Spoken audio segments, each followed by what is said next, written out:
All right, from the State Department to Capitol Hill, more President-elect Trump's cabinet picks answering senators' tough questions as part of their confirmation process. They are Interior Secretary nominee Doug Burgum, EPA Administrator nominee Lee Zeldin, Housing and Urban Development Secretary nominee Scott Turner, and Treasury Secretary nominee Scott Bessent. Day 2 of the confirmation hearings for Attorney General nominee Pam Bondi also happening today, and a number of witnesses appear before the Senate Judiciary Committee to testify on her behalf. Bondi fielding blistering questions from the committee yesterday about her allegiance to President-elect Trump and whether she would allow him to use the Justice Department to target political enemies. And a major shakeup to the makeup of the Senate came earlier this morning. Florida Governor Ron DeSantis tapped State Attorney General Ashley Moody to replace Senator Marco Rubio's congressional seat. Take a listen to what Moody had to say moments after that announcement was made. I will bring the same persistence and passion and tenacity as a United States Senator that I have brought as Florida's Attorney General. If you have worked with me and fought with me over the last 6 years, you know I don't think of this as a job. I think of it as a calling. Every day I go to work, every decision that I make, every person I hire, I do so with the understanding that the people of Florida gave me this opportunity, and I want to deliver on what I assured them, and that was we were going to protect their rights. We were going to protect the autonomy of this state. We were going to protect our communities. And I believe that we have done that, and I think we have to take that same direction to the United States Senate.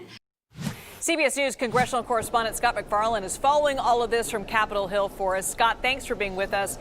Does this nomination of Ashley Moody mean another voice for President-elect Trump in the Senate? Yeah, I think ultimately the Senate Republican Conference is aligned with Donald Trump, with maybe an exception or two on nearly every issue. And Ashley Moody, to get through the gauntlet, to get this nomination and to get this appointment, is clearly aligned with Donald Trump. She's a statewide office holder in Florida, which gives her more name recognition throughout the state, easier for her to get up to speed with the different parts of the state because she's represented the entire state as Attorney General. But she's going to be synchronized with the rest of the Republican conference at a time, Liz, when every vote is critical.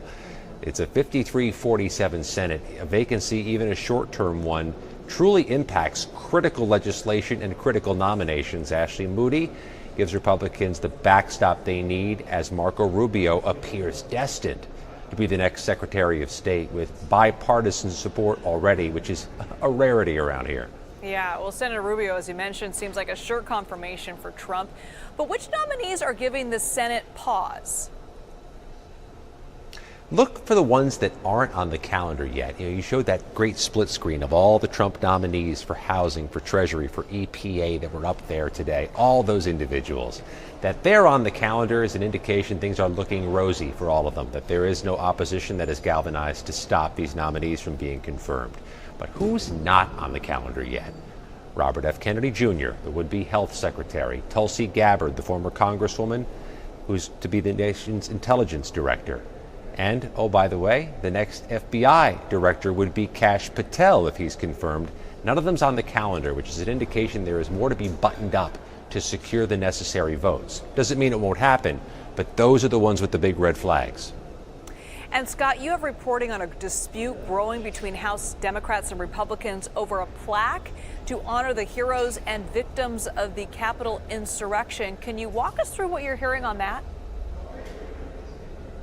Yeah, this may seem small to some members of Congress, but it is enormous to others. In 2022, Congress passed a law requiring a plaque to honor police victims and police heroes be erected here at the Capitol by March 2023. It's been nearly 2 years. It still hasn't been hung. Today, dozens of Democrats wrote to the House Speaker saying, why isn't the plaque up yet by law? And when are you going to do so? He hasn't responded to their inquiry, so we brought the question to him a few minutes ago. Well, it is. It's not a slight in any way to our outgoing chairman, who did a great job under very difficult circumstances. I have nothing but respect for Mike Turner, and not a negative word will ever come from the speaker about that. So. Did you feel like he wasn't critical enough in overseeing those No, agencies? I gave you my explanation, and that's what it is. So. Mr. Speaker. Complained to you about this decision? No. Mr. Speaker, a few dozen Democrats, Ms. Pelosi, wrote you today asking about that January 6th plaque. Is that thing ever going up?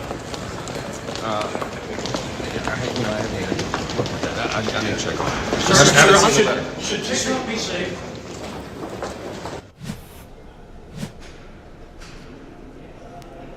I recognize it's distinctively difficult to hear with all that marble and all those microphones moving around. But the question was, is it ever going up? And he says, I'll have to look into it. I haven't looked at the letter that was sent to me.